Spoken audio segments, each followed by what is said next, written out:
ॐ भद्रं कर्णेभिः शृणुयाम देवाः भद्रं पश्येमाक्षभिर्यजत्राः स्थिरैरङ्गैस्तुष्टुवागुंसस्तनोभिर्दशेम देवहितं यदायो स्वस्ति न इन्द्रो वृद्धश्रवाः स्वस्ति नः पूषा विश्ववेदाः स्वस्ति नस्तार्क्ष्यो अरिष्टनेमिः स्वस्ति नो बृहस्पतिर्दधातु। ॐ शान्तिः शान्तिः शान्तिः।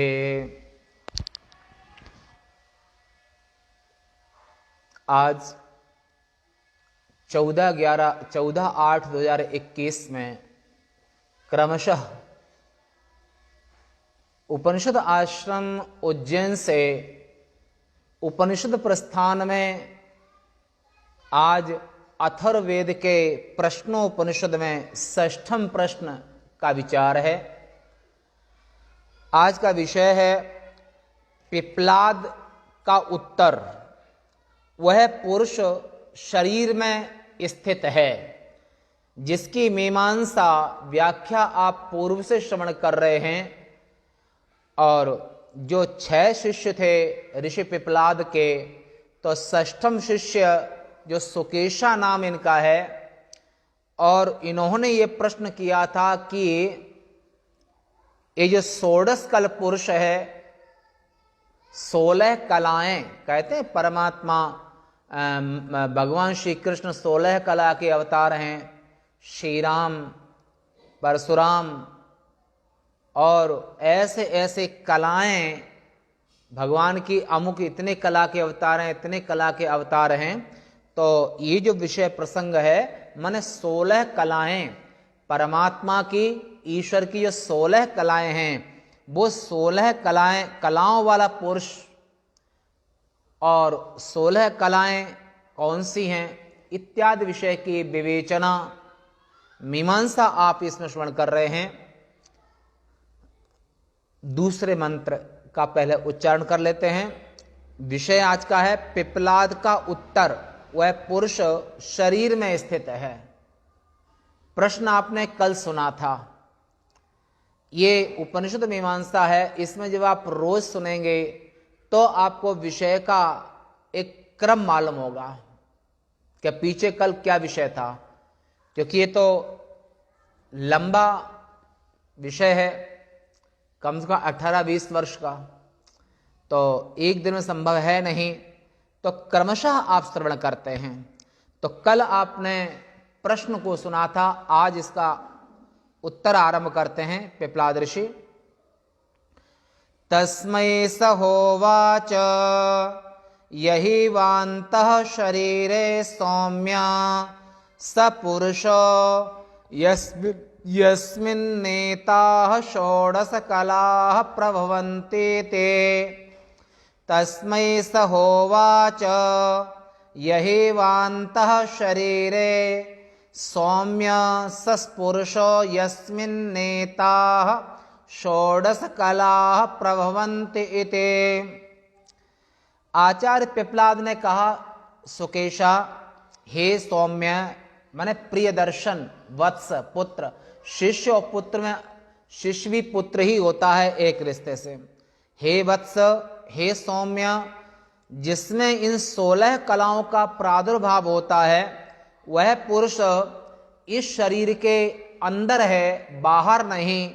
माने इस शरीर के भीतर ही वो वर्तमान माने वर्त रहा है, स्थित है सत्ता रूप में।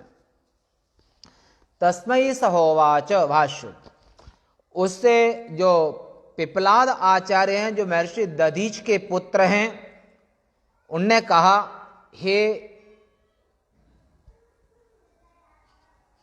सौम्य, उस पुरुष को यहां इस शरीर के भीतर हृत पुंडरीक आकाश में ही जाना जा सकता है, जानना चाहिए। माने जब भी उस परमेश्वर का दर्शन करेगा तो अपने हृदय देश में ही सबसे पहले दर्शन होगा, किसी अन्य देश में नहीं। जिस पुरुष में इन आगे कही जाने वाली प्राण आदिक 16 कलाएं, जो आगे बताएंगे जब विषय आएगा, आगे बताएंगे।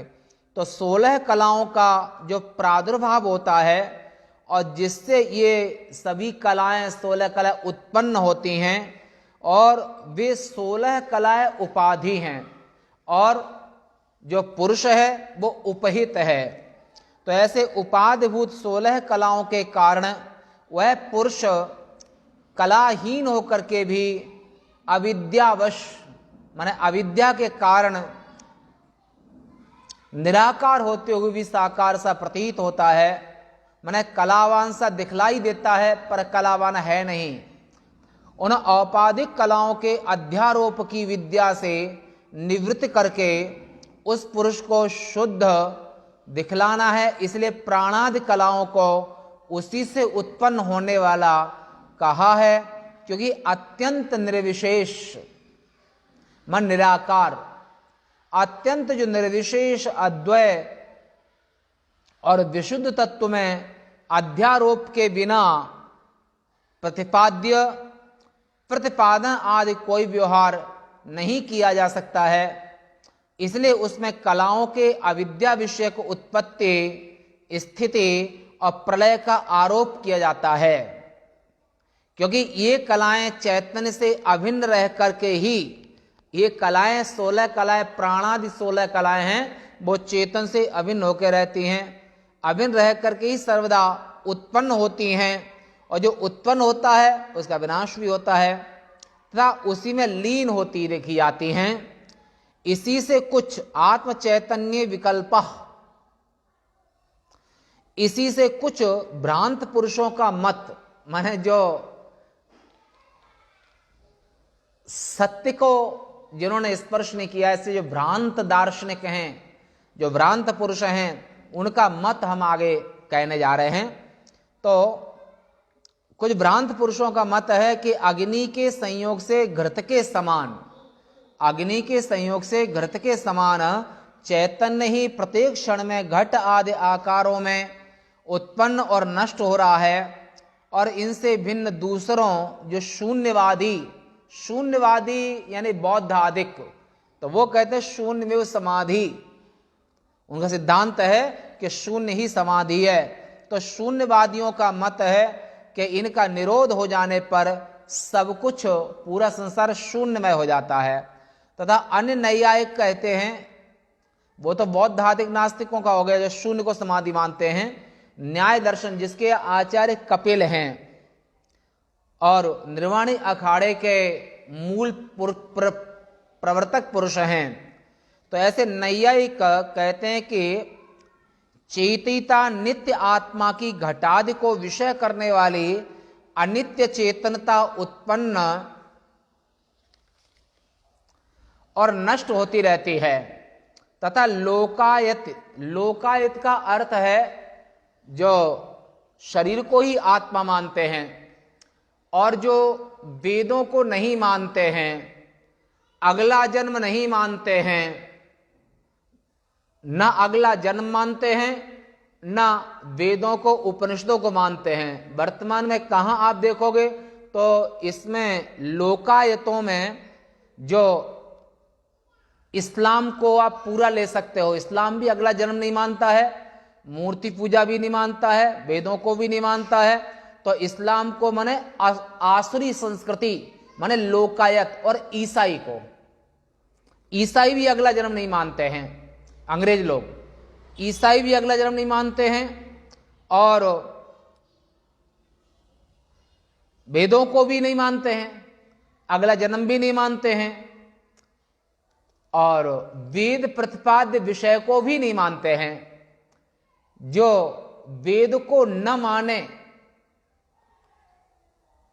और शरीर को ही ये लोग आत्मा समझते हैं, अगले जन्म पर विश्वास नहीं करते हैं, तो ऐसे लौकायत माने देहात्मवादी, माने इस शरीर को ही आत्मा समझने वाले, उनका कथन है कि चेतनता भूतों का धर्म है। आकाश, वायु, तेज, जल, पृथ्वी, इन भूतों का धर्म चेतिता है, माने चेतनता, और भूतों से अतिरिक्त कोई आत्मा नहीं। ऐसे देहात्मवादी माने असुर। तो चेतनता भूतों का धर्म है, परंतु सत्यं ज्ञान मनंत की, जब वेदों को, वेद प्रमाण है, वेद में वेद वाक्य है, ये तो कौन सा, सत्यं ज्ञान मनंतम ब्रह्म, ये वेद वाणी है। तो ना ईसाई वेदों को मानते हैं, ना इस्लाम वेदों को मानते हैं, और जो नास्तिक है वो भी वेदों को नहीं मानते हैं। जो वेदों को नहीं मानते हैं उनके वेद प्रमाण को देने की, वेद प्रमाण को कैसे मानेंगे, तो वो लोक प्रमाण को मानते हैं, माने देह को मानते हैं। तो और ये सिद्धांत जो है सत्यं ज्ञानम अनंतम ब्रह्म विज्ञानमानंदम ब्रह्म विज्ञान घन एव इत्यादि श्रुतियों से यह सिद्ध होता है कि उत्पत्ति नाश रूप धर्म से रहित चेतन ही आत्मा है, जड़ आत्मा नहीं हो सकता है। जड़ का अर्थ होता है जो अपने को न जाने और दूसरे को न जाने, और चेतन का अर्थ होता है जो अपने को भी जाने और दूसरे को भी जाने। तो यहां पर जो प्रज्ञानम ब्रह्म विज्ञानमानंदम ब्रह्म विज्ञान घन एव, वही नाम रूप आदि औपाधि धर्मों से युक्त भास रहा है, अपने स्वरूप से व्यभिचारी, व्यभिचारी का अर्थ बदलने वाला, आज ये कल वो। जैसा हम पहले के कथा प्रसंग सुना था कि भारत देश महान देश है, और भारत देश के लोग महान थे और महान हैं, आगे भी रहेंगे। कारण उनकी निष्ठाएं, उनकी भावना और उनका बलिदानी व्यक्तित्व, बलिदानी मानसिकता। पूरी पृथ्वी पर एकमात्र भारत देश है जहां पर सती धर्म और ब्रह्मचारी धर्म दोनों चलते हैं। तो एक पति महासती, जिसका एक पति के साथ जिंदगी गुजार ले वो सतीदारी कहलाती है, और एक नारी से जो जीवन गुजार ले, पूरे जीवन भर एक ही नारी को भोगा, एक ही नारी के साथ समागम किया, ऐसे पुरुष को ब्रह्मचारी, माने एक नारी सदा ब्रह्मचारी, एक पति महासती। ये जो निष्ठा है, भावना है, ये ना इस्लाम कल्चर मिलेगी और ना ईसाई कल्चर मिलेगी। ये निष्ठा भावना जो वैदिक सनातन धर्म को मानने वाले ब्राह्मण क्षत्रिय वैश्य शूद्र चारों वर्णों में प्राप्त होती है निष्ठा। तो और भारत देश की भूमि इतनी महान है कि यहां पर एक से एक महापुरुष पैदा हुए हैं। तो ये जो भारतीय संस्कृति यानी वेदों को मानने वाले जो भारतीय दर्शन हैं और भारत की संस्कृति है, तो भारत की संस्कृति में कल भी आपने सुना था कि यत्र नार्यस्त पूज्यन्ते रमन्ते तत्र देवता। ये मानव संस्कृति, माने सबसे पहले मानव पृथ्वी पर मनुशतरूपा, उनका ग्रंथ है मनुस्मृति। उसमें आपने कल सुना था कि कन्या के रूप में, सुहागिन के रूप में, और वृद्ध माता बलप्रदा वृद्धा स्त्री के रूप में, सभी रूप में भगवती का पूजन होता है। भारत देश की महानता है, ये मानवता, ये बड़ी मानवता है। तो विज्ञानमानंदम ब्रह्म विज्ञान घन एव इत्यादि श्रुतियों से सिद्ध होता है कि उत्पत्ति नाश रूपी धर्म से रहित चेतन ही आत्मा है, जड़ आत्मा नहीं हो सकता है। और वही नाम रूप आदि औपाधि धर्मों से युक्त भास रहा है, अपने स्वरूप से व्यभिचारी मन बदलने वाला। नाम रूप आज ये तो कल वो, कल बचपना था, फिर जवानी, फिर बुढ़ापा, तो शरीर में भी परिवर्तन है। ऐसे संसार में हर चीज में ऑल अनसर्टन, संसार का नाम रूप जो भी पदार्थ हैं, जो प्रत्यक्ष प्रमा का विषय है, यानी कि आंख से जिसको देख सकते हो, वो सबका सब परिवर्तनशील है। और ऐसे बदलने वाले पदार्थों में चैतन्य का व्यभिचार, परिवर्तन न होने के कारण जो पदार्थ जिस प्रकार जाना जाता है, उसके उस प्रकार जाने के कारण उस पदार्थ के चैतन्य का अव्यभिचार सिद्ध होता है। इस जगह ये बात सिद्ध होती है कि जो अचेतन पदार्थ हैं, चाहे शरीर आदिक, वस्तु आदिक, ये सब परिवर्तनशील हैं। और जो चेतन आत्मा है उसमें कभी कोई परिवर्तन नहीं होता है। इसलिए बात सिद्ध होती है कि आत्मा चैतन्य स्वरूप है, शरीर नश्वर है। ओम। आज यहीं तक, भाष्य लंबा है, कल भी यही, कल भाष्य को आगे कल करेंगे ना। ओम शंकरं शंकराचार्यं केशवं बादरायणं सूत्रभाष्य कृतौ वंदे भगवन्तौ पुनः पुनः। ईश्वरो गुरुरात्मेति मूर्तिभेद विभागिने व्योमवद्व्याप्तदेहाय दक्षिणामूर्तये नमः। ओम शांति शांति शांति।